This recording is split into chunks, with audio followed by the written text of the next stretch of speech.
Hey you guys, today I'm talking about Love and Hip Hop New York season. I think this is 6. Um episode 1. Since this is the first episode, let me give my disclaimer. I don't be team nobody when it comes to these reality shows. On every season, I try to give everybody a clean slate, a fair chance, all that good stuff. I read everybody, whether I like you or not. I'm just gonna tell you like that. I just give you my honest opinion on me watching the show every episode as is. I don't follow none of these people on social media, so I don't know no backstories of nobody. None of that stuff. We're gonna get into it because I was about to go in on some damn people that returned. Them, and y'all know who I'm talking about. They don't get no motherfucking clean slate because they still doing the same dumb stuff. And y'all know who I'm talking about. But we'll wait. Okay, it starts off with the bond. I like the intro of Remy Ma, the way they showed her at a club performing. You know, she just had got out of prison. And the spotlight had really been on her when she had first got out of prison. Everybody was talking about Remy Ma. I don't hear nobody talk about her the way they was talking about her when she got out and she had got on everybody track and shit. Everybody was pumped up, and then she dwindled down. But I guess she'll be back popping now that she's on this reality show. But if y'all don't know who Nabessa is, Janae Nabessa, go check out her channel. They remind me of so much of each other. Like, they look alike. They just remind me of each other. Like, everything about Nabessa remind me of Remy Ma. I don't know why. But yeah, I like how she got introed and then she performed or whatever, and she was talking about how she had fame and fortune and how she spent 6 years in jail over her getting into something with her so-called friend. See, that's why you got to watch who your friends are, because things can go left real quick and then you be the one that is in jail over just something she probably could have walked away from. I'm just quite sure it's something she could have just said, you know what, I'm gonna avoid this situation. This bitch ain't good for me. I'm gonna get myself in a situation I can't get myself out of, and that's just what happens. So you just got to be careful on who you surround yourself with. um so she sits down with Rashida Ali. Afterwards, they they known each other. Rashida said that they was like Thelma and Louise and stuff. So she was like, you know, where the party at? Where the turn up? Like, what we about to do? She was like, but you know, my man. She was like, where Papoose at? And they was like, Papoose over there. And you know, he is not about to let me do nothing. He's gonna walk over here and say it's time to go.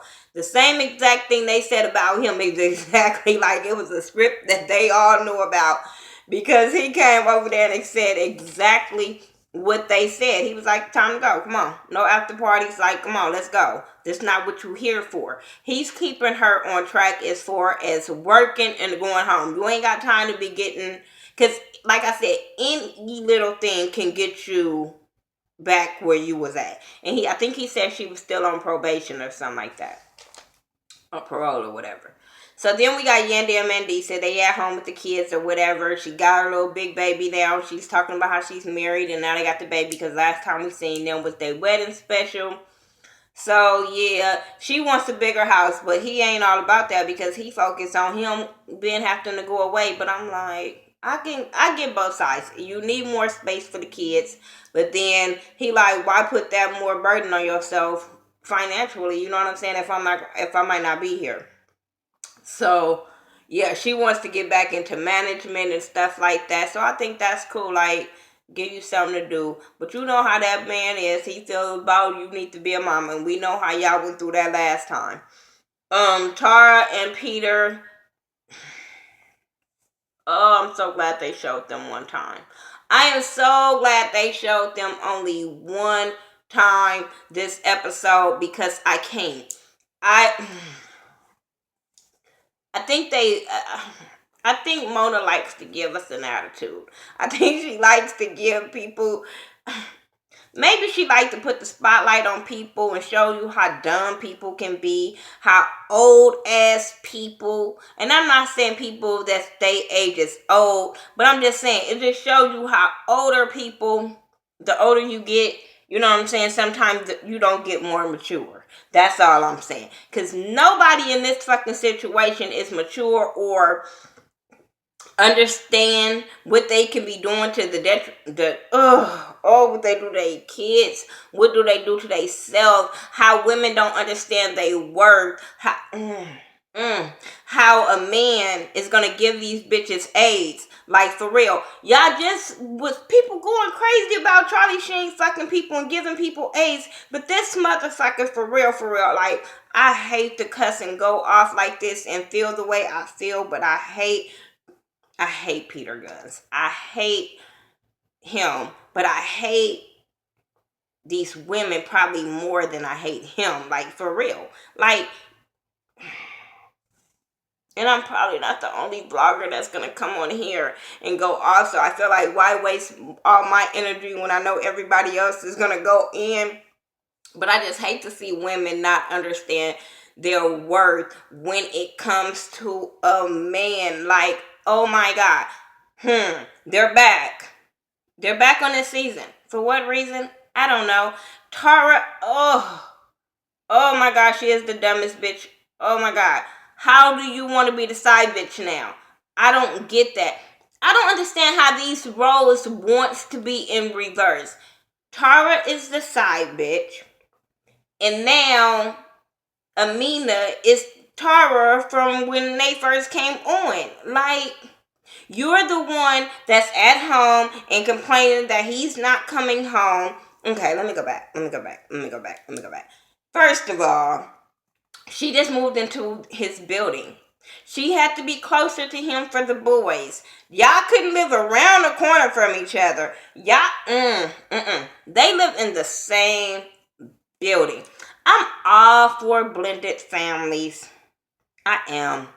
I'm all for everybody getting along. I am. Trust me, I am. Because I'm that way. I have that kind of family where we all get along. We don't fucking live by each other, but we all get along because we all grown adults. Like, we just mature about the situation. But live in the same building with a bitch that I've been fighting with for the last 2 to 3 seasons about you going back and forth in our bed, that won't happen. Now, if everybody was mature in the situation and was just thinking about the kids, that maybe can happen. But no. Like, in my situation, it might can work out because none of us, is trying to do nothing with each other besides raise kids. But them, I don't get how these women, it's not about Peter. I don't understand how these women are allowing him to say, we should all live in the same building. I should be able to go upstairs, downstairs, sleep on your floor. Bitch, I don't care if you just moved in. The same way you moved all that motherfucking furniture in, bitch, you shouldn't have been on no air mattress. Bitch, where was your mattress? You could at least put your mattress on the floor with just the rails and not the headboard. But no. I'm not saying like that.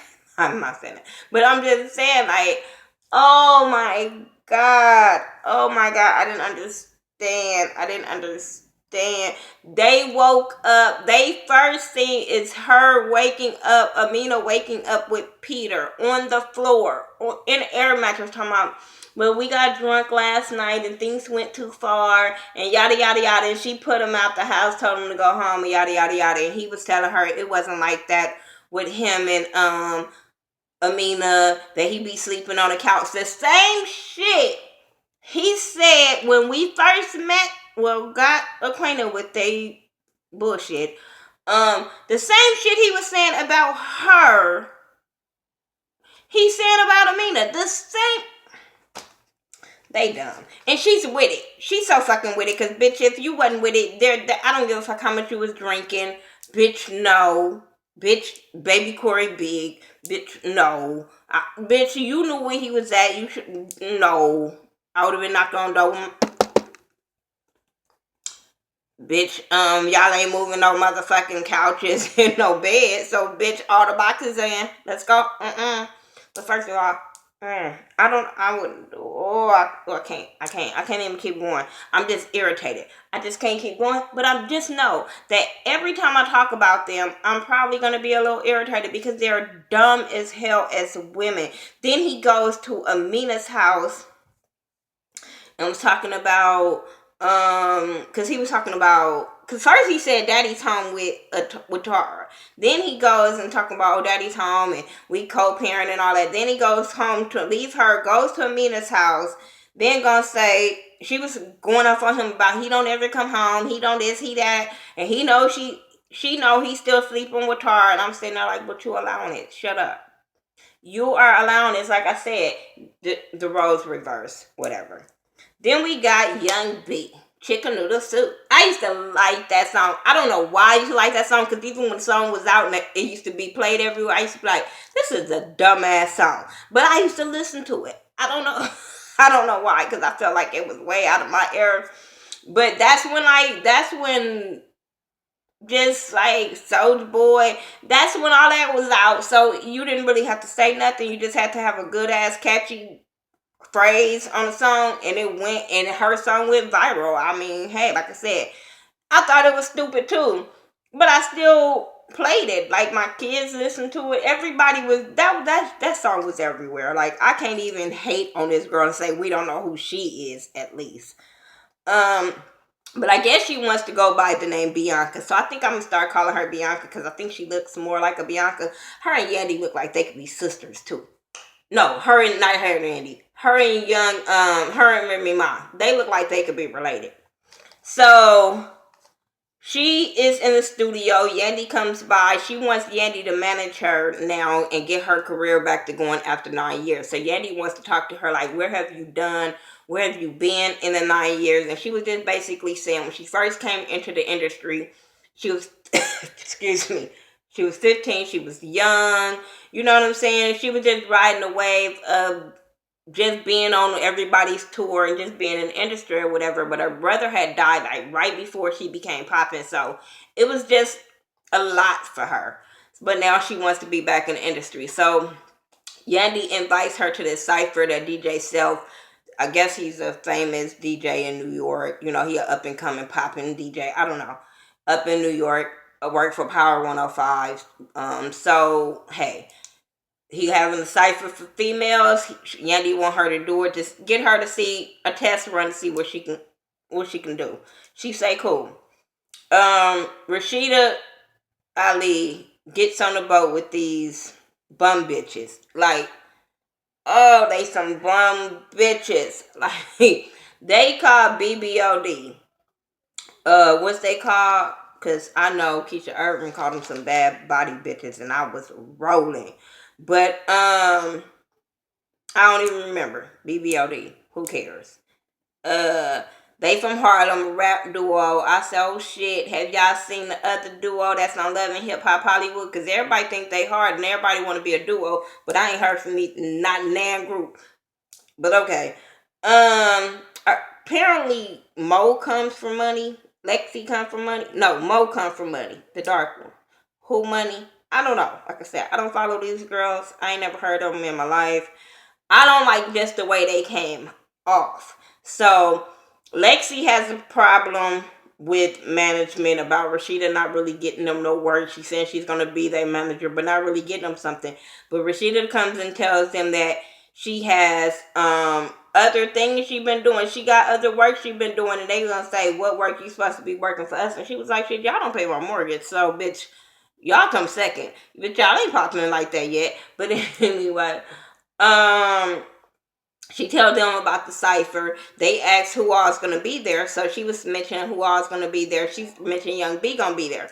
All of a sudden, they start calling Young B all kind of whatever and talk about how her and Young B and Mo had a fight before. And apparently, she got busted in the face or head or something. Young B bust Mo in the head, and she had to have 15 stitches at the hospital. So she's still feeling salty about that she got busted in the head with the club from the car. I'm like, bitch, I'm sorry, like, bitch, I'm tired of people acting like there are rules in a fight. I just don't believe in jumping. But bitch, if I think you might win and there's a club next to me, bitch, you might get hit. Like, some bitches better think about when they fight. The other bitch might be psycho fucking crazy and pick up something to stick you, hit you, shoot you. Like, just remember when you fighting people, like, there's no rules to fighting. Like, but she's still feeling salty, and she say every time she see her, she gonna want to fight her.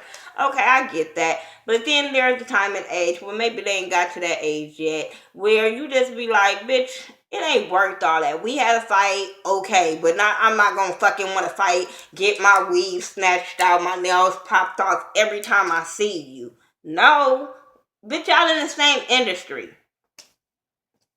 So instead of the people at the club popping off, it's the artist popping off. That's whack to me. That's fucking whack. Anyway, Remy and Papoose, they're talking about how she just wants to chill for a minute. You know, she wants to work, but she also wants to breathe. And I guess they came up with this thing where, you know, she was gonna work and she was gonna focus on work. And that ain't what she wants. She wants to be able to be a mom and, you know, be able to go probably shopping and be with the girl. She just want to do other things besides work all the time. And they both talked about how prison affected both of them. It don't just affect the person in jail. It also affects the people that's outside of jail, because he still feel like even though he's free, he still is in prison because he still have to focus on her safety and stuff like that. I really like they couple. I hope we don't see no fucked up shit between them, because as a couple, I really, really like them. DJ Self is at his job at the radio station, and he's interviewing another newbie, Mariah Lynn. She's from Jersey. She comes from the foster system. She comes from the strip club.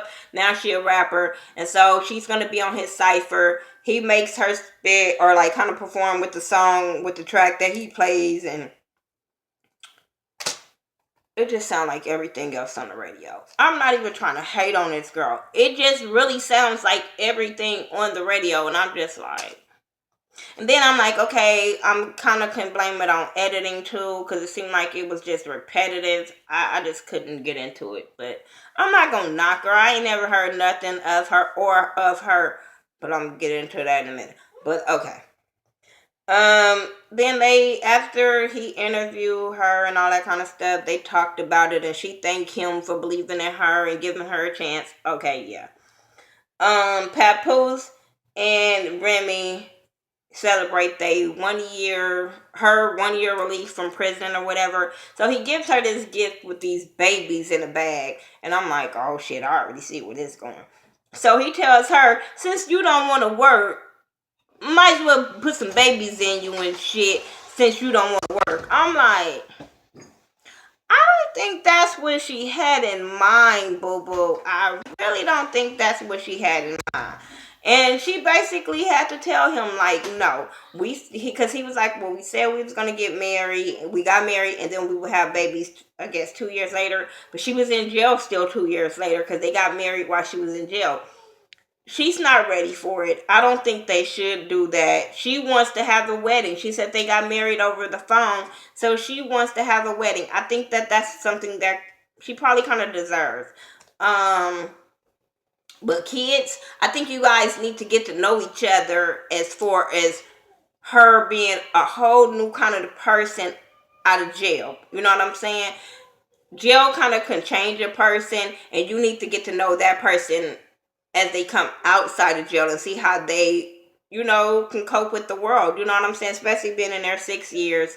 And then she was talking about being a mom, and she kind of beats herself up for not really being there for her kids. But he said her baby and his kids, because she got 1, he got 3, but they don't got nothing together. So he was saying that she was a great mom. She was a better mom than people that be outside of jail. And I think that's, like I said, I like that relationship. He's going to give her what she want. She said, give me a wedding, I'll give you a baby. That's what they going to do. That's going to be cool with me. Moving on from there, DJ Self has this cipher, Grind Infest or something like that. So Richie D and Yandy come to support Young B. Then you got, I don't know, it was a cipher and all y'all got was 3 artists. I didn't get that, but okay. Um, the only 3 artists was BBOD, Mariah Lynn, and Young B. I'm like, nigga, y'all have more people on the cipher on the BET Awards. Like, I'm just saying. But okay.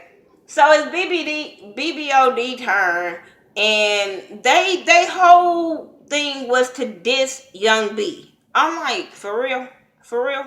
This is how you want to show your talent, is to diss Young B, which was whack, by the way. I'm like, girl, boo, bye. I'm tired of y'all with these whack ass diss tracks.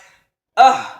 Can y'all go get motherfucking what's her name, Frida Gas, to write for all y'all in these diss tracks, or Terrence Howard, because I think he wrote Hearts. I don't know who wrote this shit, her shit, but y'all need to go get that person, because all these diss tracks, y'all ain't saying nothing. Y'all trying to diss people and ain't saying nothing. Mariah Lynn go. I don't know what she was saying. All I know, she called herself a snowflake after Young B called her a snowflake. Richie D called her a struggling artist. He said he knew her from back in the day. They used to get down, do some shit. I don't know. But apparently I don't know. She a stripper and he know it. He liked them strippers, I'm just saying. Young B gets up there, and even though it kind of was edited, she still kind of slayed to me. She still was better than the other girls. I was just in there like, that even with an edit, that bitch rocked y'all, and I think that's what they got mad at. They got mad that she rocked her, because then after all that, the bitches started throwing jabs at her on the mic, and I'm like, for real, this is how professional y'all are. After Rashida told y'all don't go there on that kind of shit, y'all said y'all was gonna go be professional, but since y'all came at her first with this bullshit, and then she came back and rocked, you know what I'm saying? Don't get mad because the audience liked her. And that's what happened. They was sitting there hating on that girl. And then they get backstage. And then Mo tried to go at her. And I don't even know what she was talking about. What she was calling her daughter. And I just was irritated. I was irritated because I was like, they some bum bitches. Like, for real. Straight ass bum, unprofessional bitches. Like, I wouldn't want to manage them. They're a liability. They're a straight ass liability. I wasn't even mad at Young B for defending herself when it came to talking shit, talking about she'll give her 15 more stitches. Yandy and Rashida was looking at them kind of funny, but I'm like, this wasn't Young B fault.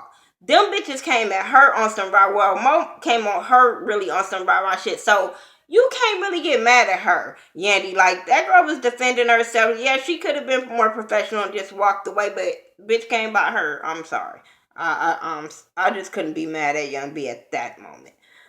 Papoose and Remy Ma, they go look at a castle as a wedding venue. He wants to give her everything that she deserves and desires and yada yada yada. I thought that castle was pretty. I thought the staircase was pretty. Y'all better stop talking about big girls and tight ass clothes, because if Remy Ma put on some more tight ass spandex clothes and nobody say nothing, I'm just saying, I ain't mad at the big girl showing off her curves and all that, but I am be mad at motherfuckers that give one girl a pass and not the other girl a pass. The everyday girl don't get a pass, but since Remy Ma be like a celebrity, y'all ain't gonna say nothing. No, I saw her rose. I mean, I ain't mad at her because I like a girl that shows off her rose and her curves and just have the confidence.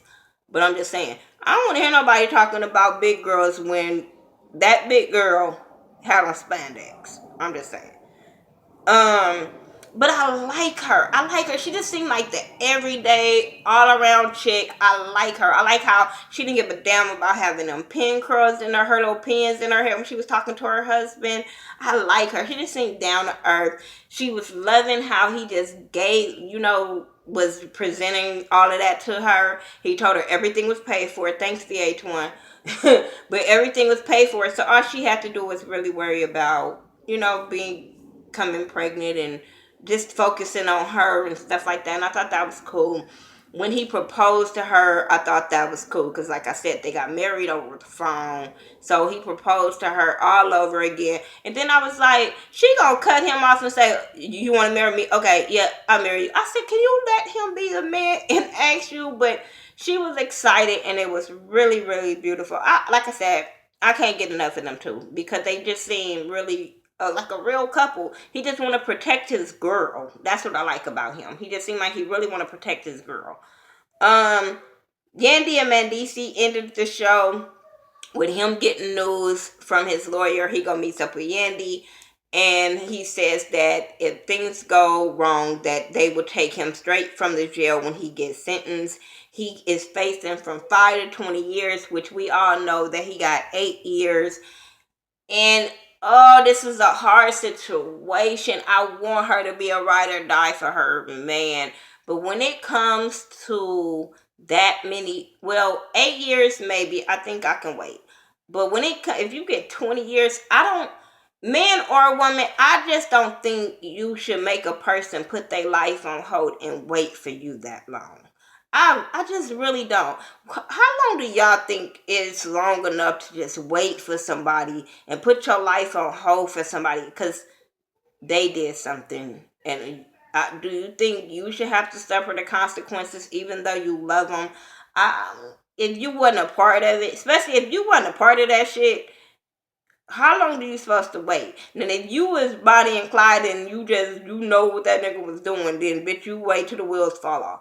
But if you didn't know about it or he did this prior to y'all relationship, how long do a woman or a man supposed to wait for that person? Because I'd be kind of conflicted on that one. I don't know if I can just put my life and everything on hold because a person made a mistake that didn't have nothing to do with me.